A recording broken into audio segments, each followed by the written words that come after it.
Boa tarde, graça e paz a todos, amém? Glória a Deus, para mim é um prazer muito grande poder estar aqui, poder participar de um evento. O Luciano acabou se tornando um amigo, o pastor Flávio, o pastor Ricardo e essa turma toda. Eu fico muito feliz, porque se você der uma observada, a maneira com que Deus acabou me conduzindo ao reconhecimento do ministério foi uma maneira trazendo uma visão bem-humorada e muito fora da configuração espiritual pré-estabelecida. E todas as vezes que nós não cumprimos uma configuração pré-estabelecida, nós enfrentamos grandes opositores e uma carga de crítica muito intensa, até com que as pessoas consigam observar que há um chamado, há uma maneira e uma convocação para que seja feita daquela forma, ok? A primeira coisa que eu quero começar falando com vocês é que Deus não muda princípios, mas Deus muda configurações. E todas as vezes que as configurações mudam, as pessoas vão ter dificuldade de lidar com elas. Samuel, um homem íntimo de Deus, recebe uma instrução nas montanhas de Ramá para ir a Belém, à casa de Jessé, ungir o novo rei. Na configuração da mente de Samuel, este rei tem que ser o filho mais velho, porque esta era a configuração padrão. Quando ele chega na casa de Jessé, Jessé traz primeiro para conversar com o profeta e sacerdote seu filho mais velho, porque a mente de Jessé estava presa à configuração. Quando Samuel observa o primogênito de Jessé, ele olha para a situação e diz: certamente está perante o Senhor o seu ungido, porque ele está preso à configuração. Quando de repente Deus diz a Samuel: não atentes para a sua aparência, nem para a altura da sua estatura, porque eu o tenho rejeitado. Aí puxaram o tapete do Samuel. Samuel agora disse: se não é o primogênito, eu já não sei mais nada, porque a configuração foi quebrado. Ele fica perdido. Então vai passando os meninos, até que não tem mais menino. Ele pergunta: acabaram-se os mancebos? E aí Jessé diz: e ainda tem o meu mais novo que está trabalhando. Boa pergunta, se era horário de trabalho, o que tem 7 homens em casa fazendo à toa? Eu começo a descobrir aqui que Deus tem compromisso com quem trabalha, querido. Mas se a configuração é quebrada, um problema normalmente sempre acontece, ok? O povo está caminhando no deserto e faltou água. Deus conversa com Deus, ou Moisés conversa com Deus, e Deus diz assim: fere a rocha e a água sai. Ele feriu a rocha, a água saiu, o povo bebeu, está tudo tranquilo. O tempo passou, lá na frente está faltando água. Moisés vai conversar com Deus. Deus falou: fala com a rocha. Moisés falou: peraí, não, é tocar. O senhor falou ferir. Eu lembro daquela vez que saiu água. Basta acontecer uma vez, a gente já acha que é a configuração modelo. É ou não é? E aí, mas ele estava nervoso, por isso que feriu. Querido, Deus mandou ele falar. Se ele estava nervoso, gritasse, xingasse a rocha, mas pelo menos obedecesse. Sua rocha, filha da mãe!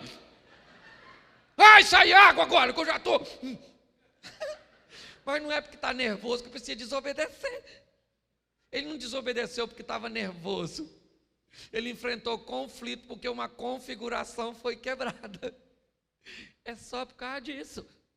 Entendeu? Então, se você tem chamado, se você tem ministério, é a primeira coisa que eu quero falar com você, líder. Não existe uma caixa para se colocar Deus. Deus faz do jeito que quer, na hora que quer, com quem Ele quer, e não tem que dar satisfação a ninguém. E se você ficar olhando configurações pré-estabelecidas, corre o risco de não achar uma para você, tentar imitar o outro e nunca chegar onde Deus tinha para você chegar. Perder sua identidade nessa configuração que pré-estabeleceram. Então, diga para quem está do seu lado, assim, para nós começarmos: viva uma vida de uma forma que, quando você colocar todos os dias os pés no chão, o diabo diga: que droga! Ele acabou de acordar.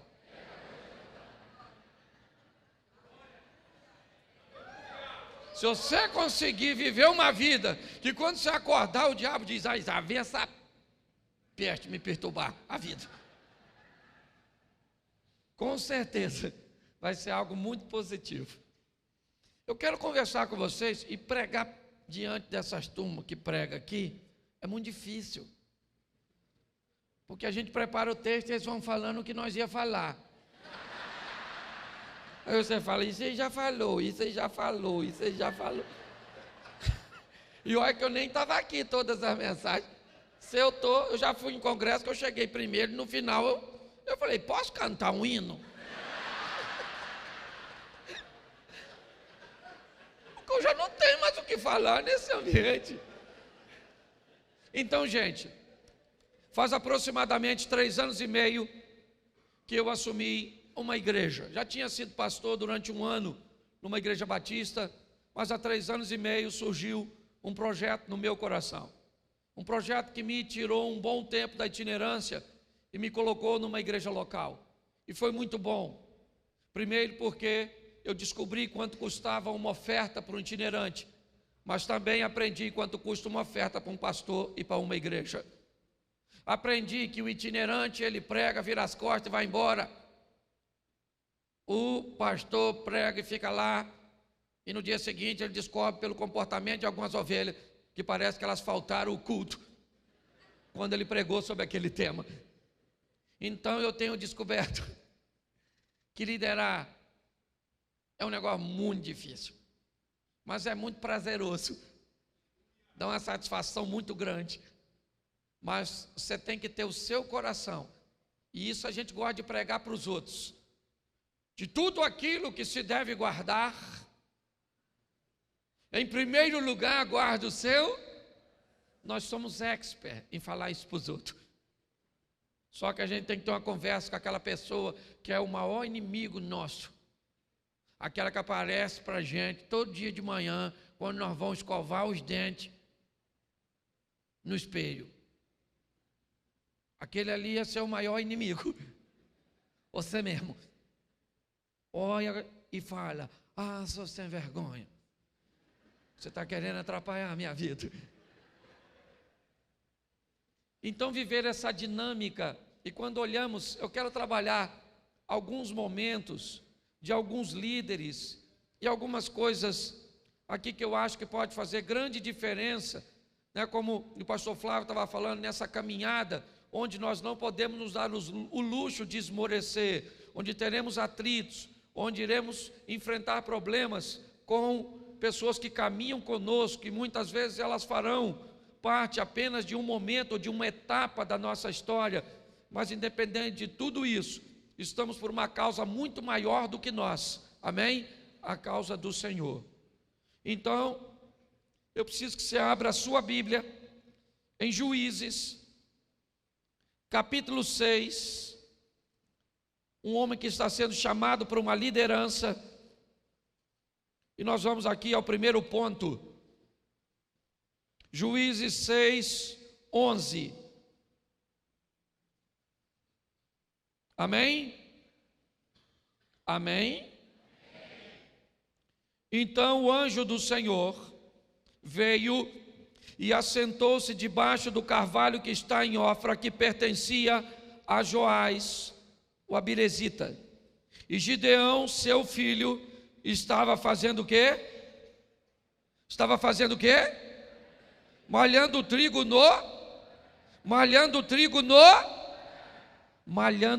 onde? Olhe para mim aqui. Um primeiro ponto que eu quero começar a conversar com vocês. Havia um problema sério, pois os midianitas faziam investidas, incursões, invadia o território do povo de Deus e saqueava tudo. E num desses momentos, um homem chamado Gideão está malhando o trigo no lagar. Trigo se malhava numa eira, ok? Um espaço aberto, amplo. Lagar era um local para beneficiamento de uvas. Às vezes fica até, se você conhece um pouco, eu sou um pouquinho mais da roça, mas se você conhece um pouco como se ia criar uma adaptação para se malhar o trigo, algo que se espalhava num espaço grande, se passava algo por cima, ok? Para que ele fosse ali se desgarrando, depois ajuntava e removia a palha. E você observar esse indivíduo malhando o trigo num lagar, provavelmente mudando a situação, tendo que fazer os molhos e espancar para que ele caísse ali dentro. Depois havia um processo totalmente desconfortável, algo que iria limitar muito a produtividade desse indivíduo. Seria muito mais rápido, seria muito mais eficaz e eficiente ele fazer este trabalho numa eira. Porém, ele tem um problema, ele tem inimigos, certo? Que poderão ver com muito mais facilidade o que ele está fazendo. Mas o que me chama a atenção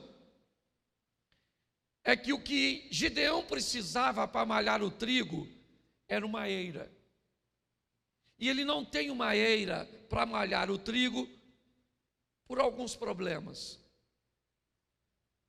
O que ele tem é um lagar, que não é para trabalhar o trigo, é para trabalhar a uva.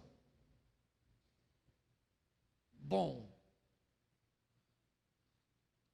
eu vou aprender uma grande lição com esse indivíduo.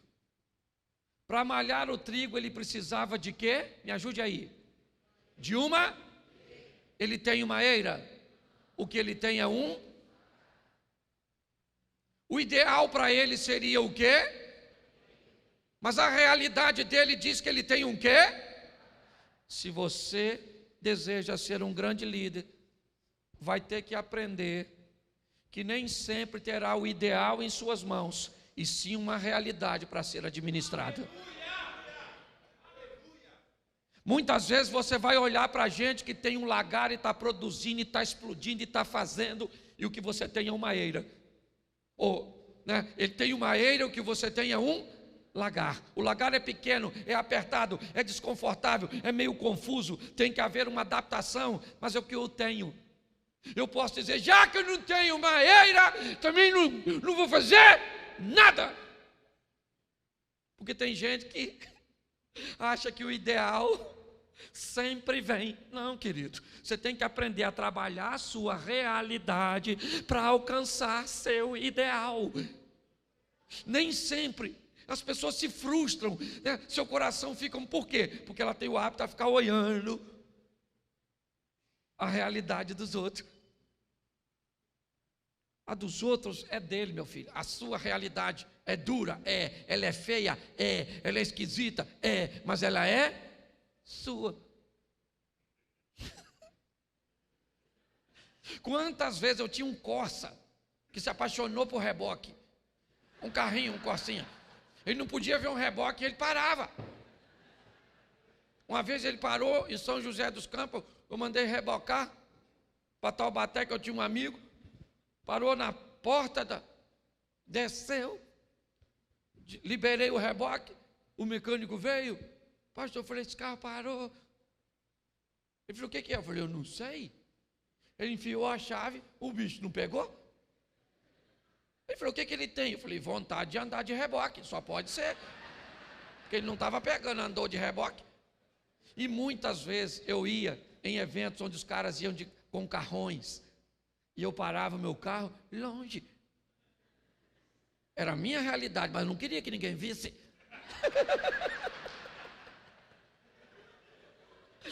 Porque realidade boa de ser vista é a que é boa. A ruim a gente esconde. É ou não é? Então, se você quer viver uma vida madura, se você quer expandir seu ministério, aprenda a encarar a sua. Isso. Encare com maestria. E aprenda, querido, que o que encanta a Deus nem sempre encanta os homens. O que encantava os homens eram aqueles baús de ofertas que eram trazidos. O que encantou Jesus foi as 2 moedas da viúva. Então, se você deseja ter uma caminhada eficiente, encare o que é a sua realidade. Uma igreja pequena, num bairro pequeno, um povo difícil, que precisa ser discipulado, um povo rebelde. E aprenda uma coisa, principalmente você que é pastor. Isso eu tenho aprendido. A Bíblia diz que pastor tem que amar a ovelha, mas a Bíblia não diz em lugar nenhum que a ovelha ama pastor. Se o ovelha falar com você, te amo, você diz... Mesmo que ela seja sua mulher, é ou não é verdade? Desconfie. Pelo menos para te amar como ovelha. Ok? Então, a realidade, ela é dura. Eu pastorei uma igreja em Xerém. Um lugar pequeno. Luciano vai lá, Ricardo já foi lá. Certo? Um local pequenininho, é onde eu nasci, é o meu povo, são poucos recursos. Mas a gente está lá, é a minha realidade. Aí eu vou na igreja, aquela igreja grande, com um telão que eu queria colocar lá. Entende? Eu fui tentar botar esses dias lá, eu olhei para mim e não me vi. O rosto era tudo uma coisa só. Falei, gente, eu estou ruim da vista, mas piorei de repente. Você vai no lugar, vai ter uma estrutura que ainda não é a sua, pode até ser amanhã. Você tem que entender uma coisa, você trabalha no mesmo propósito, para o mesmo reino. Você está entendendo? Coloque isso no seu coração. Quanto mais rápido você enfrentar a sua realidade, mais fácil fica. Você quer ver uma coisa fácil de entendermos isso? Doença. Quantas pessoas começam a sentir uma dor pela fé, ela diz, não está doendo. Não está doendo. Oh, meu Deus, não está doendo, não dói, não. Aí passa o tempo, vai ver, tem um câncer. Aí o médico fala, se você tivesse procurado antes, tinha jeito. Mas você demorou muito. Demorou fazendo o quê? Não está doendo, não está doendo, não está doendo. Não tá... Tentando enganar a sua realidade. Encare sua realidade financeira. Encare suas limitações. É isso que nós vamos ver agora. Você quer ver? Dá uma olhadinha ainda em Juízes 6. E a segunda coisa que eu quero falar sobre Gideão. Juízes, capítulo 6, verso 15. Olha o que esse camarada diz. E ele disse, ai, Senhor meu, com que livrarei Israel? Eis que a minha família é a mais pobre em Manassés, e eu, o menor na casa do meu. Sabe o que é o maior barato? É que esse cara está conversando com o anjo do Senhor. O anjo veio e falou, Gideão, você vai libertar o povo. Deus me mandou aqui. Gideão falou, peraí que eu preciso explicar uma coisa para o senhor, seu anjo. Há algum engano nessa mensagem. Vou explicar ao senhor. Eu sou o menor na casa do meu pai, e a minha família é a mais pobre, hein? Então o senhor veio no lugar errado. Entendeu? Houve uma mudança de endereço. E o senhor está aqui. O cara está tentando convencer um anjo vindo de Deus que não vai rolar, porque ele tem alguns problemas. Sabe qual é o problema dele? Ele está sendo limitado pelas circunstâncias. Querido, se Deus te chamou, não olhe para as circunstâncias. Elas podem até querer te limitar. Porém, você vai ter que aprender. Você gosta de escrever? Escreva aí. Vença as limitações impostas pelas circunstâncias. O que ele está dizendo? Minha família é a mais pobre em Manassés e eu sou o menor na casa do meu. Não tem condições que eu seja quem o senhor está dizendo que eu vou ser. Não tem condições que eu faça o que o senhor está dizendo que eu vou fazer, porque as circunstâncias dizem o contrário.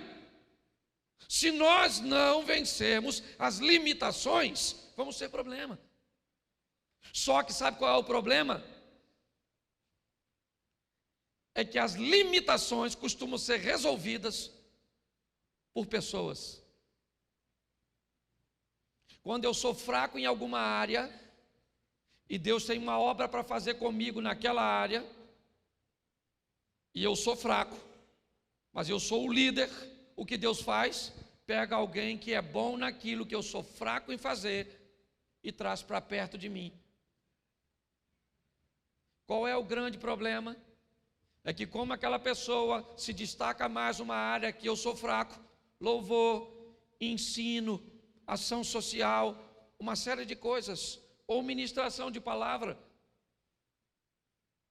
eu costumo observar e olhar para essas pessoas que Deus está trazendo para resolver minhas deficiências e achar que essas pessoas me são ameaçadoras.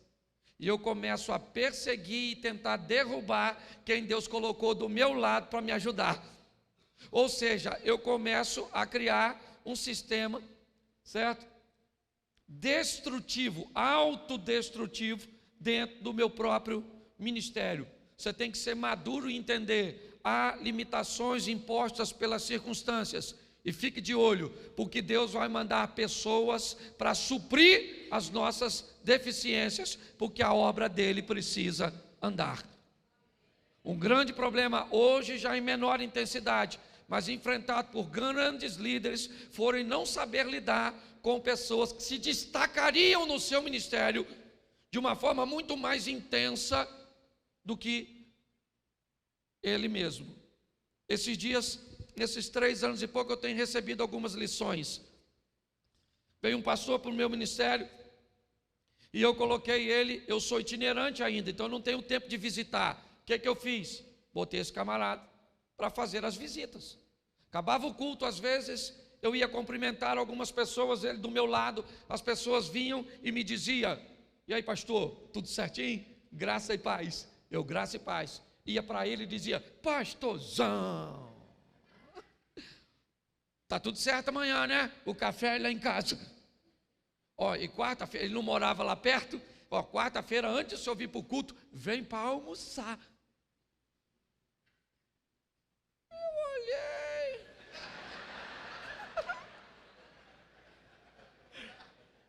Eu falei, o cara só falou, pastor. E o pastor aqui sou eu. E aí o Espírito Santo falou comigo, está com ciúme de quem eu mandei te ajudar? Estou mesmo. Não tem vergonha de falar. Deixa eu encarar a minha realidade, ela é dura, mas é minha. Então, fique atento a essas limitações que as circunstâncias vão tentar te impor. Ok? E é nelas que você precisa estar atento, porque Deus vai mandar gente que vai suprir essas limitações, não por sua causa, mas por causa dele mesmo, porque a obra dele não pode parar. Agora, não comece a ver fantasmas nas pessoas que Deus mandou te ajudar e não te assombrar. Entendeu? Posso ouvir um amém? Amém. Isso. Então, primeiro, só para se você não escreveu, enfrente sua realidade. Segundo, vença as limitações impostas pelas circunstâncias. Você pode ir para Gênesis. Gênesis,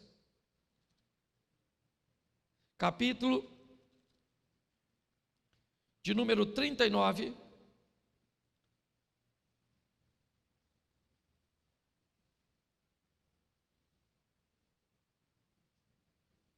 Versículo 7. Amém? E aconteceu depois dessas coisas que a mulher do seu pôs os olhos em e disse o quê? Deita-te comigo. Presta atenção aqui. Dos momentos em que José viveu nos últimos tempos, ele está em seu melhor momento. Ele era o filhinho amado do papai, uma roupinha nova, uma túnicazinha e tal, né? A proteção do pai, ele não tem mais. É lançado numa cisterna pelos próprios irmãos. Dali ele é vendido para midianitas e também é revendido no meio do caminho até que chega no Egito e é vendido para a casa de Potifar. Deus tem para ele um alto cargo de liderança, isso ele recebeu em forma de sonhos, sol e lua. Gênesis capítulo 1, 2 astros criados por Deus para governar.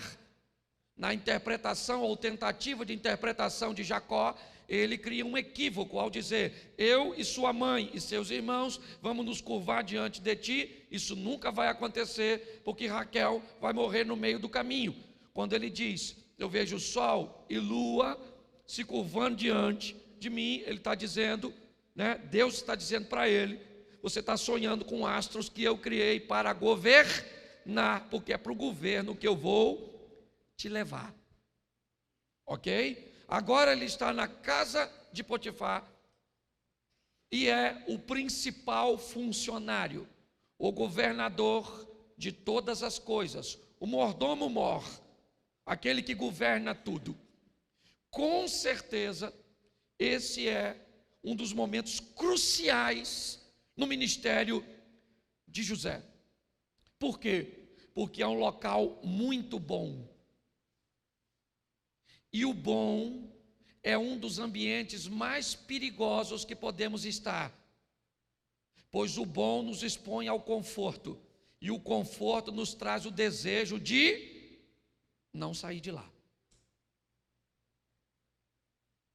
Por José, talvez ele morreria mordomo da casa de Potifar, um cara que sabia honrar e que era honrado por seu senhor. Porém, aquele não era o local, e ele não sairia dali, até porque era um escravo. Precisa acontecer alguma coisa. Então a mulher do Potifar entra em cena para tirar José de um local que ele não gostaria de estar, ou que ele não gostaria de sair. Perdão. Se você é um líder, se você anda com Deus, precisa estar atento aos momentos bons, confortáveis, que expõem você ao desejo de não ir mais longe, que busca reter você. Eu gosto muito da frase dita para Eliseu a Elias: eu quero uma porção dobrada.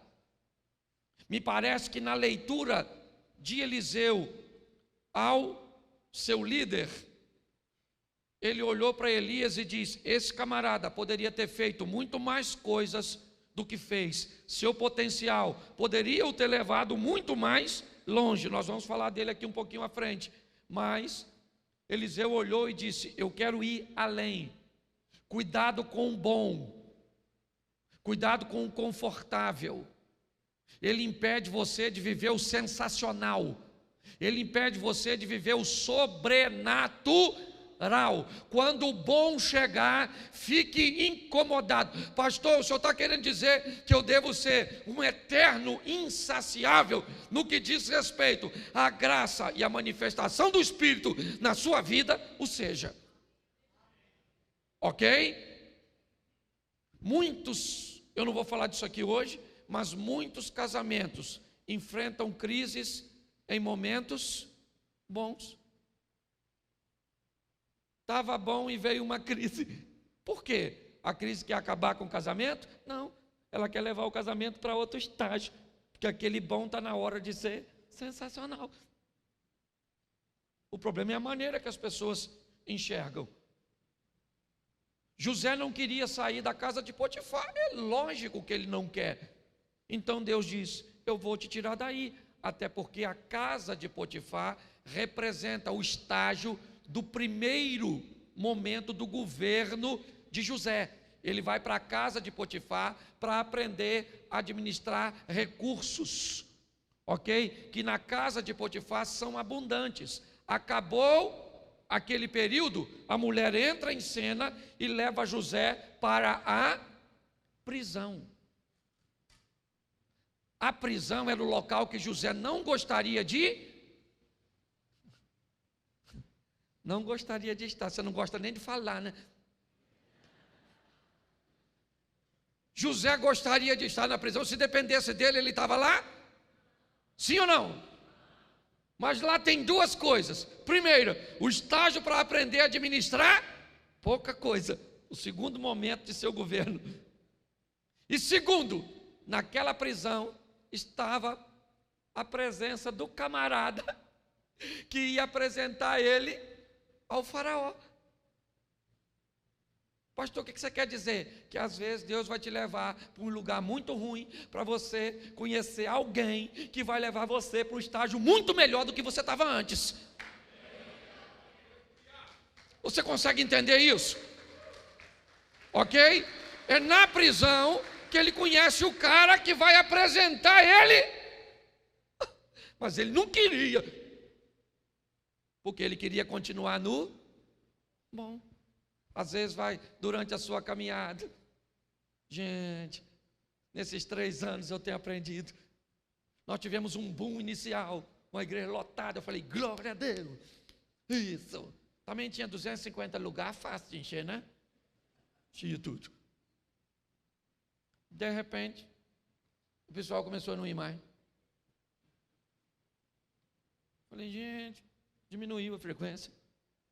Falei para minha mulher, você pecou? Que eu não pequei. Fala logo, mão na cabeça.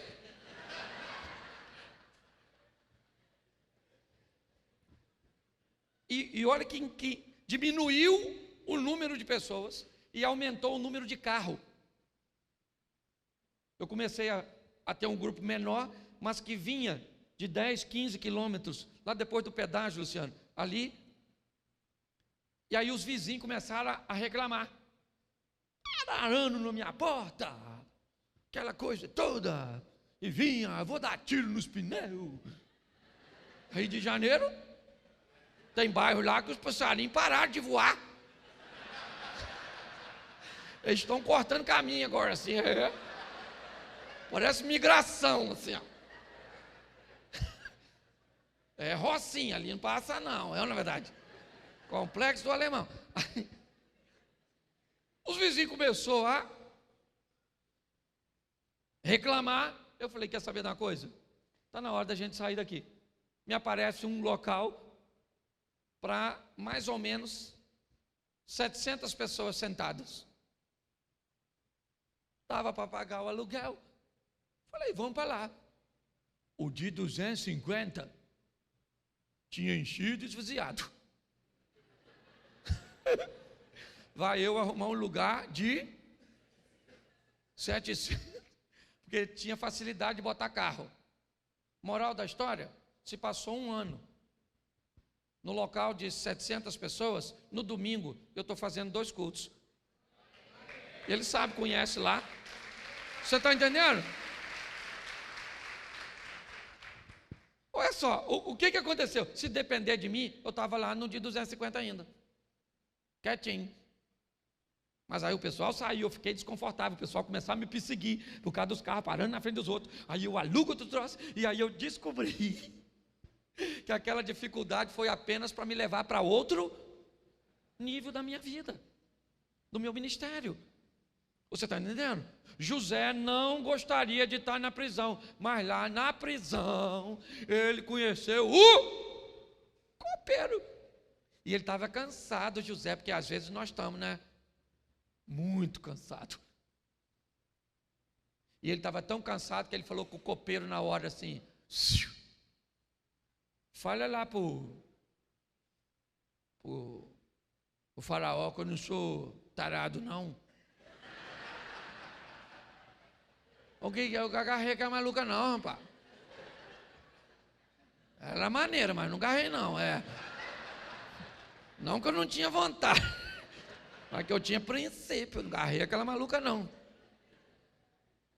O que ele está fazendo? Ele está dizendo para o copeiro: cara, eu não estou afim de estar aqui, estou cansado, sabe? Queria queimar essa etapa e sair logo daqui. O texto diz que o copeiro saiu em 3 dias e esqueceu. O miserável de copeiro, em 3 dias esqueceu um cara como José. Não é triste? 3 dias, esqueceu José. Por quê? Porque se ele lembra do José, você acha que o copeiro teria influência recomendando o José para tirá-lo dali? Mas se tivesse, José ia trabalhar onde? Na cozinha. Se você queimar etapa, você pode deixar de ir para o governo e ir para a cozinha.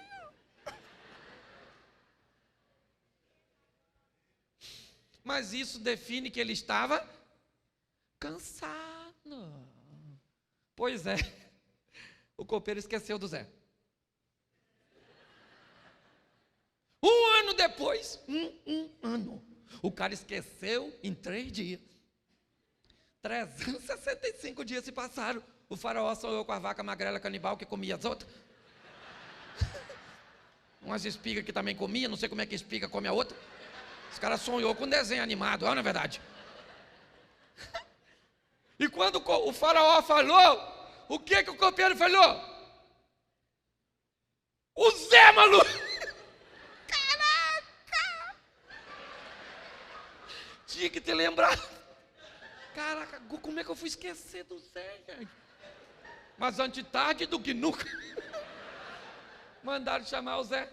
Eu imagino o Zé olhando para o copeiro. Saiu, maluco. Lembrou, né? Lembrou. Tá certo.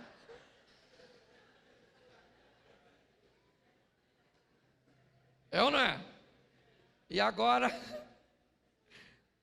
ele é o governador do Egito. Escuta aqui, governador do Egito. Quando Deus te der vitória, siga no caminho que Ele te deu e não volte lá atrás, para se vingar de ninguém. Porque José poderia falar: eu sou o governador. Dá um pulinho ali na casa de Potifar, falei com a mulher dele ali rapidinho. Fala aí, maluca, agora que eu te agarrei. Agora eu sou o governador. E você cala a boca, chifrudo. Não, na verdade.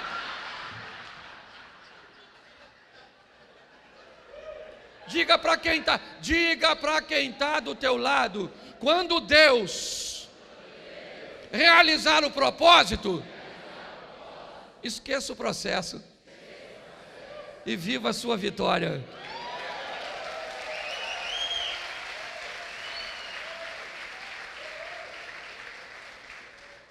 Vamos lá?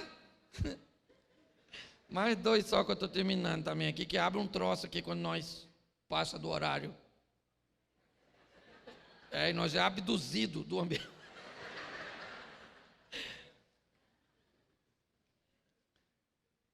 1 Samuel 17.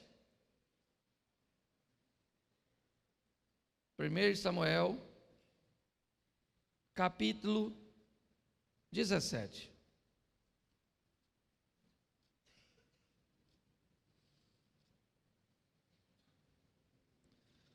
Verso de número 24. Amém? Outro grande líder aí.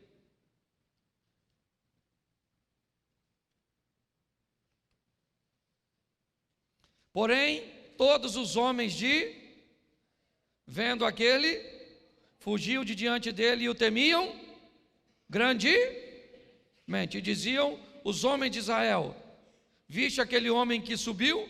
Pois subiu para afrontar a... Presta atenção em mim aqui, por gentileza.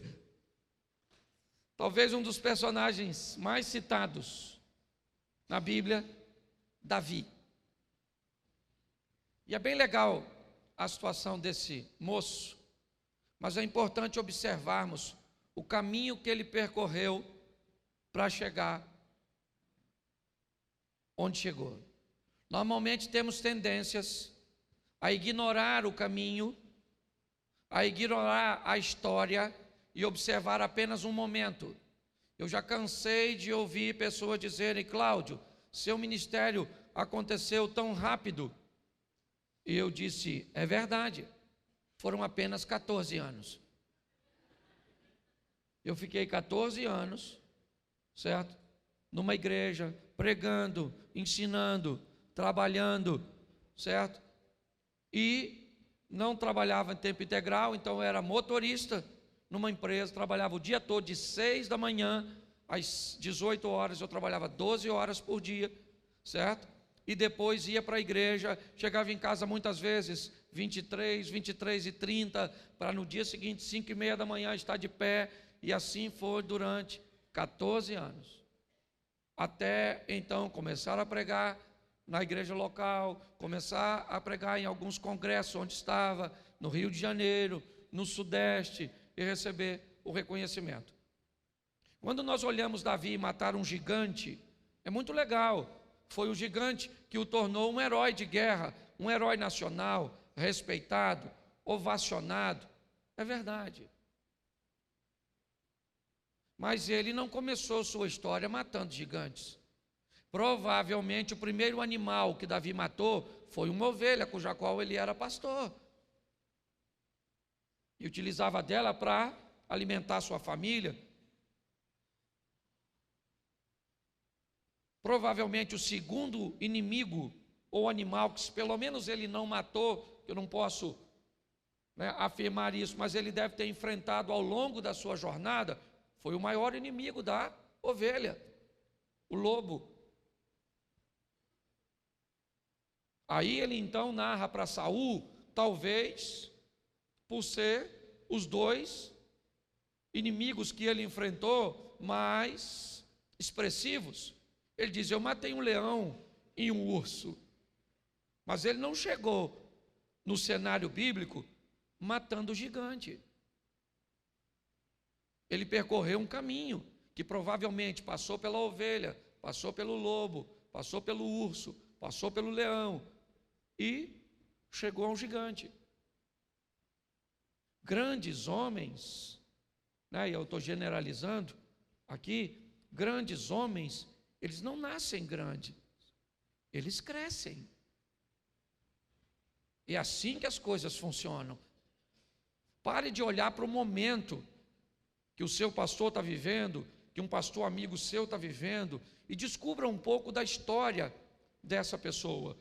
Descubra um pouco o que ele passou para construir um ambiente para estar onde ele está hoje. Hoje as pessoas me perguntam, muitas: pastor, qual é o segredo do seu sucesso? Eu digo: eu nem sei se eu tenho sucesso. Primeiro, que para eu descobrir que eu tenho sucesso, eu tenho que levar a postura que Deus me deu até o fim, porque se eu fracassar lá no final, eu posso derrubar muito mais pessoas do que eu levantei ao longo do meu ministério inteiro. Você está entendendo? E segundo, eu ainda preciso achar uma sucessão. Alguém ou uma estrutura que eu estou criando hoje no Rio de Janeiro, lá, para manter um trabalho que leve o que começou em mim adiante, senão não é sucesso. Sucesso que para em mim e eu não tenho receita, porque eu só fui obedecendo os sinais, entrando pelas portas, ok? E vendo as coisas acontecerem. Então observe, há um caminho, sabe? Delineando aqui, uma ovelha, um lobo, um urso, um leão, um gigante, mas é uma subida paulatina. A maneira mais eficiente de se subir, que se inventaram nessa vida até hoje, se chama escada. Porque ela nos ensina a subir um degrau de cada vez. Ok? Então pare de observar o que está acontecendo na vida dos outros e passe a focar mais em fazer as coisas acontecerem na sua própria vida, no seu próprio ministério. Você entende?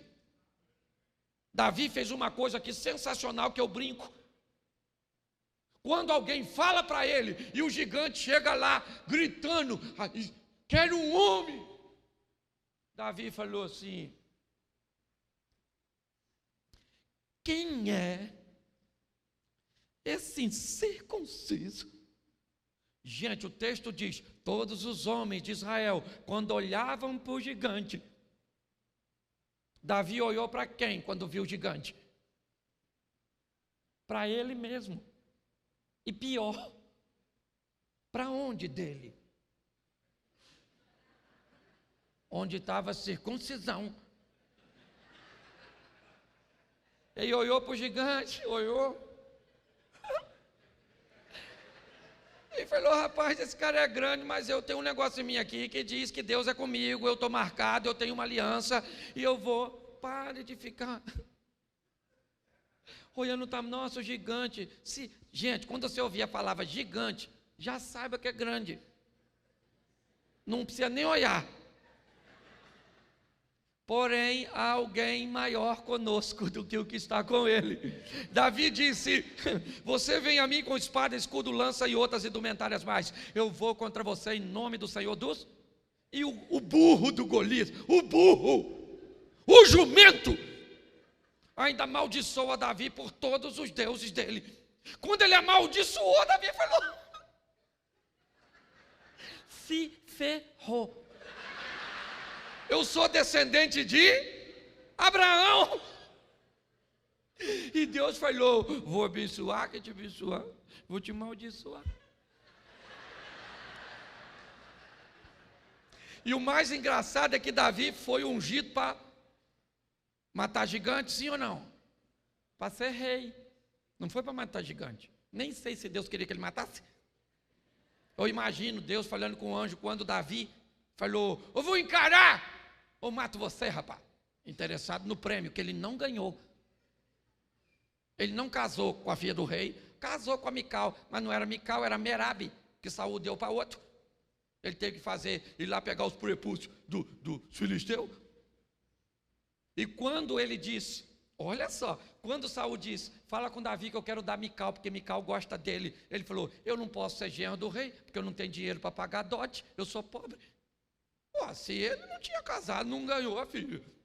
Se ele não tinha dinheiro para pagar o dote da segunda, é porque não recebeu o prêmio. Ou seja, nem pagar os prêmios ele pagou, o Saul. Para pensar. É ou não é? Mas o camarada, sabe, ele me encanta, porque ele diz: eu vou matar esse gigante, avisa ele. Eu imagino Deus conversando, ele falou que vai encarar o gigante. Ia ser o rei ele. Foi que eu escolhi, que o Samuel ungiu. Mas Jessé tem mais 7. Ele não foi ungido para matar. Mas eu imagino, quando ele diz a frase assim: você vem a mim com espada, escudo, lança e outras indumentárias mais. eu vou contra você, em nome, pensa quando essa frase chegou lá, Deus falando, ele vai em nome de quem? Falou que vai no nome do Senhor. Deus deve ter falado, então o gigante se lascou, malucão, não é verdade? Porque se vai em meu nome, ele não vai perder batalha. Você consegue entender isso? Nós não trabalhamos por nós trabalhamos pelo Senhor dos Exércitos. É dele, por ele e para ele, amém?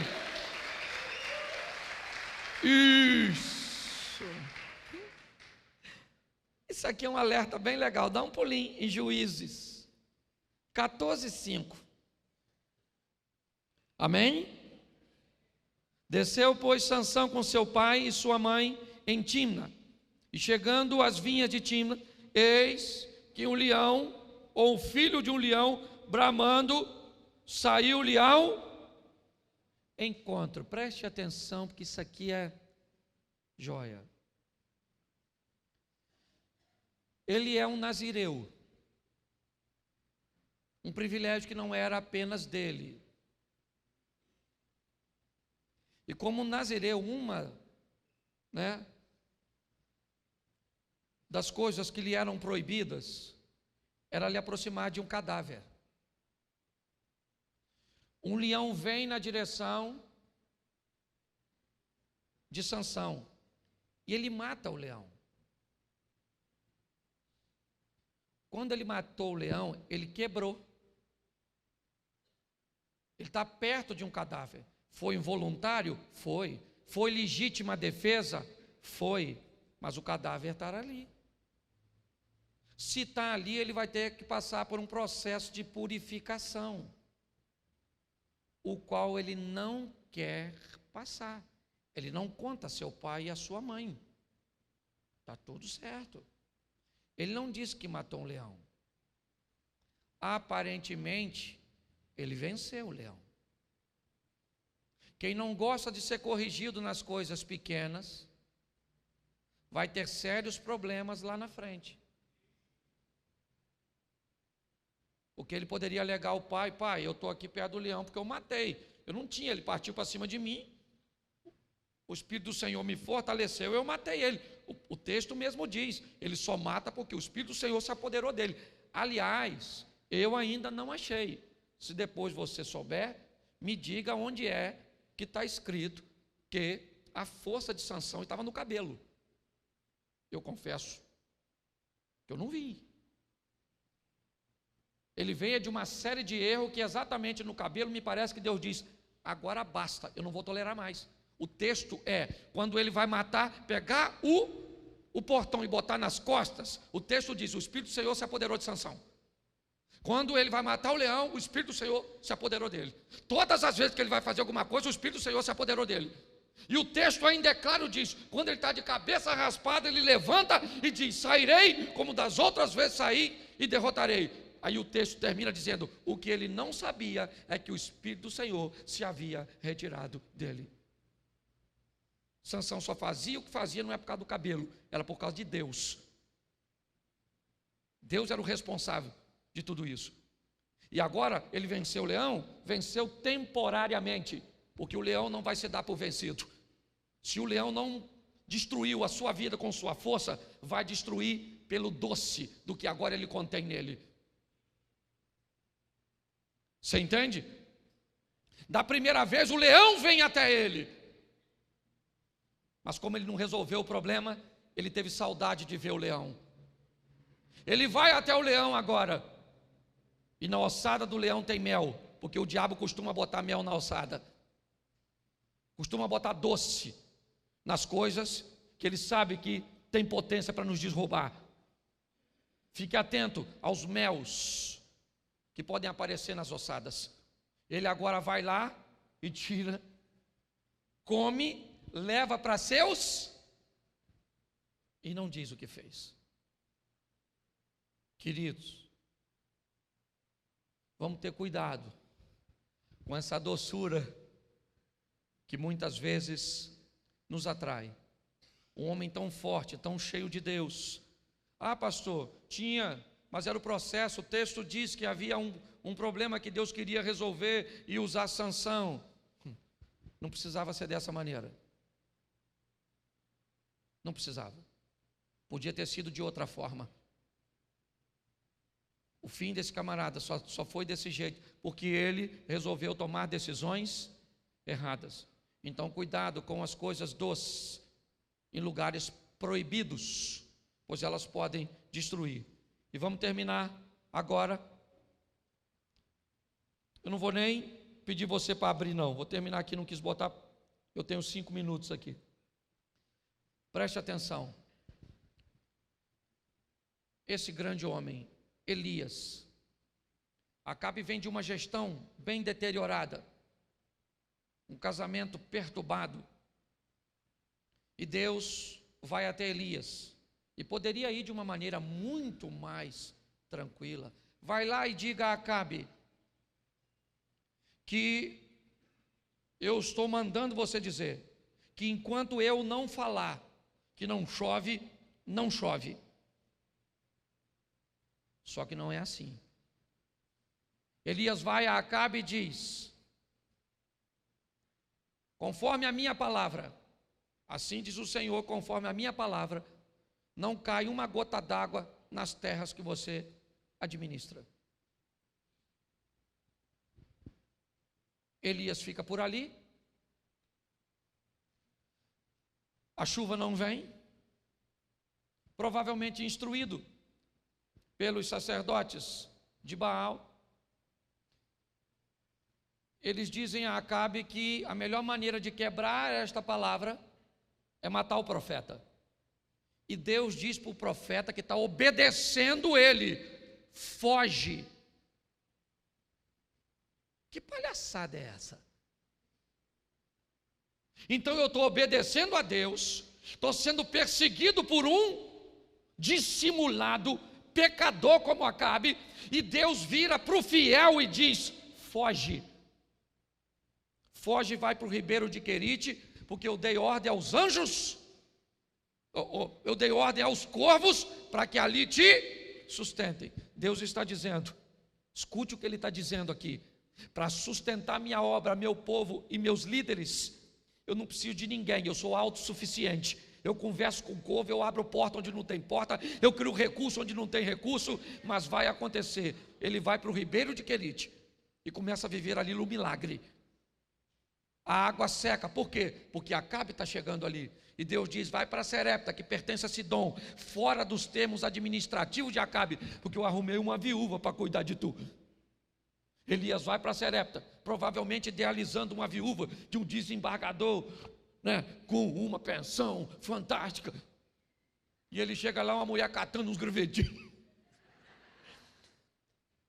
e ela diz: eu não tenho nada, eu só tenho aqui um pouquinho, eu vou fazer, eu vou comer, eu vou morrer, eu e meu filho. Deus estava precisando dela, mas ela estava precisando de Deus. E quando ela estava precisando de Deus, Deus está dizendo: eu vou levar minha obra, o meu profeta, alguém para você cuidar, e se você cuidar daquele que eu enviei, eu te dou garantia que não vai faltar nada na tua mesa. E pronto. O filho da mulher morre, ele ressuscita o filho da mulher, e Deus diz agora: volta para encontrar com Acabe. Aí volta ele, o cara já foi chateado, e volta. Aí vem os camaradas, pede para cair fogo, aquela coisa toda que você não lê, vai ler, eu não sou obrigado a falar tudo. E aquela coisa toda, quando de repente ele está diante de Acabe, você já vê que ele está invocado, porque Acabe, quando vê Davi, fala assim: aí o perturbador de Israel.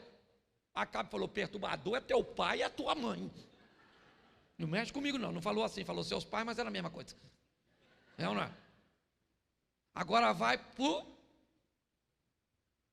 o Monte Carmelo, manda molhar e pede. Ele nem falou fogo, ele só falou fogo. Um anjo apressado apertou o botão antes da hora, fogo.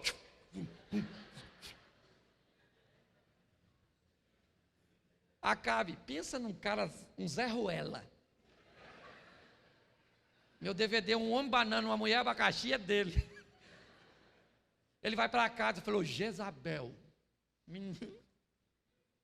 o Elias matou os profetas tudinho.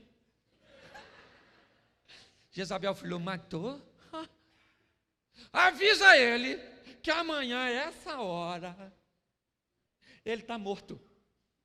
Quando Elias ouviu isso, matou 450 profetas, pediu para cair fogo do céu, corvo alimentava.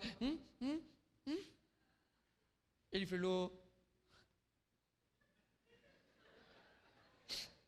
Jezabel vai me matar. Como assim? Como, Elias? Ela é perigosíssima. Deus estava afinzão de matar a Jeza. Era só Elias falar: fogo! A Jeza ia virar igual o Muju do Mulan. Aí ele sai correndo, esconde e diz assim: Senhor, me mata. Deus deve ter falado: querido, fica lá. Jezabel está afinzona. Porque muitos homens foram vencidos, é verdade. Mas 2 dos grandes de Deus não foram vencidos por mulher, por dinheiro e por poder. Foram vencidos pelo cansaço. Moisés estava tão cansado. Elias estava tão cansado. Deixa eu falar uma coisa para você. Há um mês e pouco, 2 meses atrás, eu comecei a apresentar alguns sintomas de síndrome do pânico. Nível de estresse elevado, querendo chorar o tempo todo. Sabe? Chorando. O que é? Estão me perseguindo. Depois, e isso é doença. Eu descobri que lá na UTI, quando eu trabalhava numa empresa de equipamento para cirurgia do coração, eu levava o equipamento na UTI. E lá na UTI, sabe como é que é a linha da morte? Ela é contínua, assim, com barulhinho assim, ó. A linha da vida na UTI, ela é assim, ó. Estresse, descanso, estresse, descanso, estresse. Eu agora vou lá para o sítio. Aí foi lá, dormiu lá. Brinca com minhas cachorras. Mando minha mulher correr assim no meio daquela. E corro atrás dela.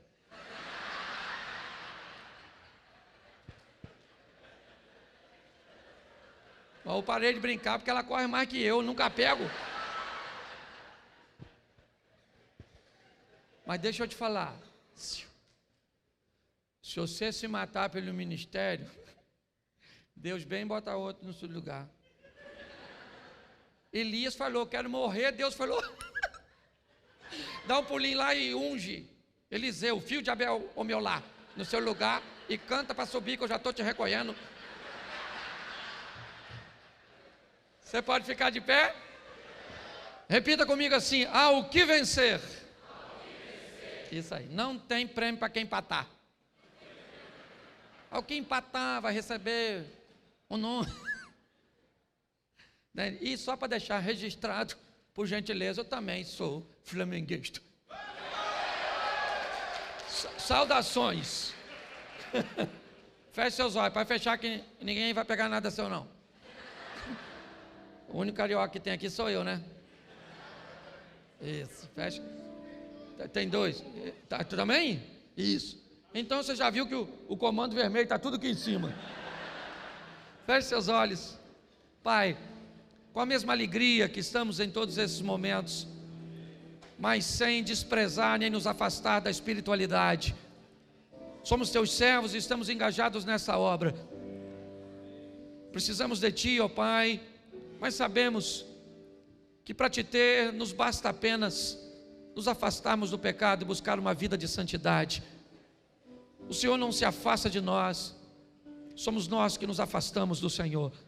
Por isso, Senhor, sustenta-nos, ó Pai, em nome de Jesus, que possamos superar essas etapas e sairmos delas como vencedores. Te louvamos por tudo, que esse congresso, ó Deus, que esse trabalho, que a casa de Zadok continue nessa itinerância, passando pelo nosso Brasil, levando, ó Deus, palavras, incentivos e principalmente o despertar para o Teu Espírito Santo e para a santidade, para a integridade, ó Pai, do obreiro, a integridade daquele que milita na Tua causa. Muito obrigado por tudo, Senhor. Te louvamos em o nome de Jesus. Você pode aplaudir o Senhor? Que Deus abençoe. Muito obrigado.